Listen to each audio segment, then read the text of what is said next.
छत्रपती शिवाजी महाराज म्हणून छत्रपती शिवरायांचा जनापुरीचा महाराष्ट्र कसा होता?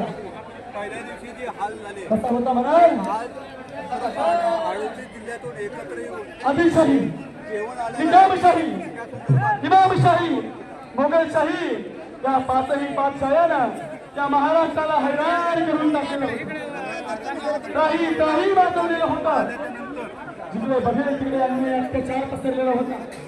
आल्याच्या नंतर या साधू संतांच्या माझ्या महाराष्ट्राला, कारण हा महाराष्ट्र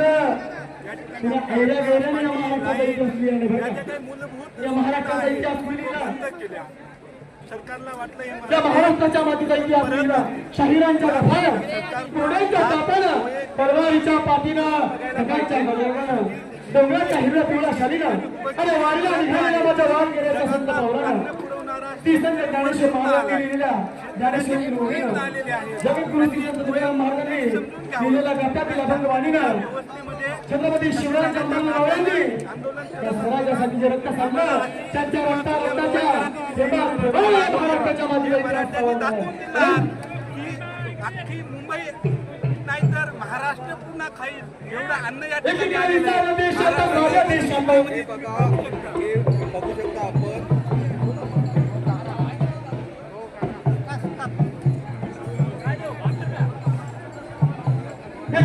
साऱ्या देशात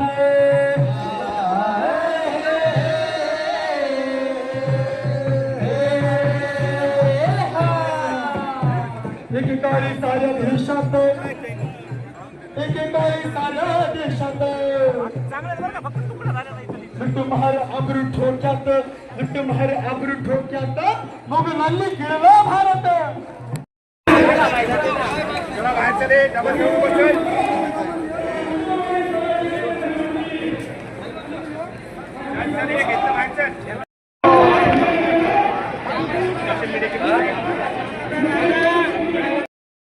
आपण जर ग्राउंड पाहिलं, ग्राउंडची अवस्था जर पाहिली, या ठिकाणी वरुण राजानं जवळजवळ 3 दिवसापूर्वी पावसाचं आगमन झालेलं आहे आणि अशा परिस्थितीत माझा मराठी बांधव अशा चिखलाच्या परिस्थितीमध्ये या ठिकाणी या ग्राउंडमध्ये उपटणाला जरांगे पाटलाचं समर्थन करण्यासाठी या ठिकाणी बसलेलं आहे.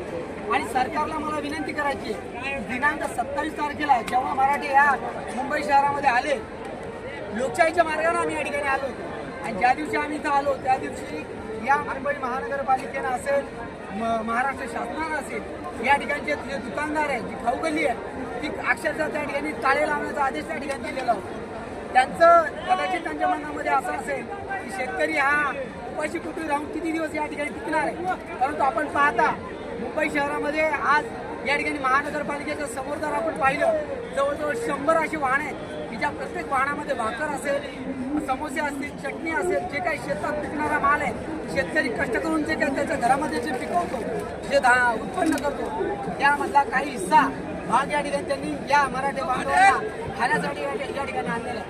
आणि मला एकच सांगायचं आहे की अख्ख्या जगाचा पोशिंदा हा शेतकरी आहे आणि या गैरसमजुतीमध्ये आपलं शासन आहे की यांचं खाण्यावाचून कसे हाल होतील का.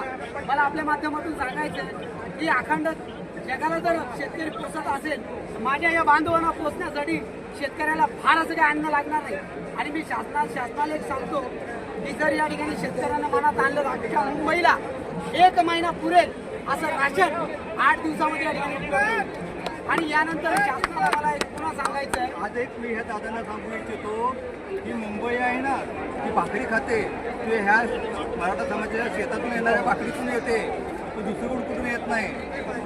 आणि आपण जर पाहिलं या ठिकाणी मनोज दादा उपोषणाला बसले, या ठिकाणी आपण जर पाहिलं माननीय उच्च न्यायालयाने त्या ठिकाणी ती जागा दिलेली आहे. शासनाचं त्या ठिकाणी महानगरपालिकेचं कर्तव्य आहे की येणारे जे बांधव आहेत, इतर का पाकिस्तानमधून थोडीच आलो आम्ही तुमचेच भाऊ आहेत. लोकशाही पद्धतीने आम्ही आमच्या मागण्यासाठी या ठिकाणी आलेलो आहे. आपण त्या ठिकाणी महानगरपालिकेनं जर बसण्याची व्यवस्था जर केली असती आणि वरून आच्छादन केलं असतं तर कुठेतरी आपण ठीक आहे, आपण कायद्याच्या मार्गाने आलो तर आम्हाला शासन मदत करते असं आम्हाला वाटलं असतं. परंतु जाणून बुजून या ठिकाणी दिव्याची व्यवस्था त्या ठिकाणी नाही आहे. आपण जर पाहिलं कोणताही शासकीय कर्मचारी असेल, आमच्या समाजाचे बरेच आमदार खासदार या ठिकाणी आम्ही आमच्या मताने त्यांना निवडून दिलेलं विधानसभेत असेल, लोकसभेत असतील, त्यापैकी एकही आमदार खासदार किंवा कोणताही सदस्य या ठिकाणी मनोजदादा पाटलांना भेटायला आलेलं नाहीये. हे कशामुळे आहे? तुम्हाला शेतकऱ्याचं मतदान पाहिजे आणि ज्यावेळेस शेतकरी त्याचं आरक्षण या ठिकाणी मागणी करण्यासाठी आला असता तर तुम्ही आम्हाला पाठिंबा द्यायला पाहिजे होता, तो तुम्ही दिलेला नाही.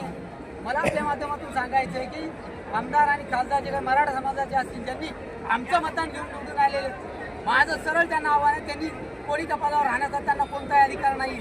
आणि आपण जर पाहिलं माझ्या शेतकऱ्यांच्या मराठा बांधवांच्या हाल अपेक्षा जर आपण पाहिल्या तर डोळ्यातून अश्रू येण्यासारखं आहे. म्हणून माझं सर्वांना या ठिकाणी विनंती आहे, आमच्या नेते मंडळींना त्यांनी प्रत्यक्ष इथे यावं आणि आमची जी काय होईल ती तोडती मोठी मदत का होईना या ठिकाणी आम्हाला त्यांनी करावी. आणि आरक्षणाबद्दल सांगायचं झालं तर आपण पाहिलं मनोजदादांनी अख्खा आयुष्य त्यांचं या ठिकाणी गेलेलं आहे आणि त्यांनी आरक्षणाला या ठिकाणी उपोषणाला बसण्यापूर्वी त्यांनी सांगितलं, आम्ही त्या ठिकाणी त्यांना बातचीत केली तर त्यांचं असं म्हणणं होतं की माझे आता फार दिवस राहिलेले नाही आहेत, मी आता जास्त दिवसाचा पाहुणा नाही आहे. यावरून आपण जर लक्षात घेतलं तर त्यांची जी शारीरिक क्षमता आहे ती आता उपोषण करण्यासारखी नाही राहिलेली आहे आणि शासनानं याकडे लक्ष द्यावं की आज जर मनोजदादांचं जर काय बरं वाईट झालं, आम्ही लोकशाही पद्धतीनं त्या मार्गाने आम्ही शांततेच्या मार्गाने या ठिकाणी आंदोलन करत आहोत. कदाचित त्याचा उद्रेक हा उद्याच्या काळामध्ये वेगळ्या पद्धतीचं होणार आहे. म्हणून आपण कुठंतरी आरक्षणाच्या बाबतीमध्ये केंद्रानं असेल राज्यानं असेल या ठिकाणी व्यवस्थितपणाने लक्ष घालून लवकरात लवकर आपल्या समितीने जे काय ते अहवाल या ठिकाणी पाठवावेत आणि या माझ्या सर्व मराठा बांधवांना कुठंतरी या आरक्षणाच्या पेचातून आपण या ठिकाणी सोडवावं अशी माझी आपल्या मार्फत विनंती आहे. एक मराठा, एक मराठा, छत्रपती शिवाजी महाराज.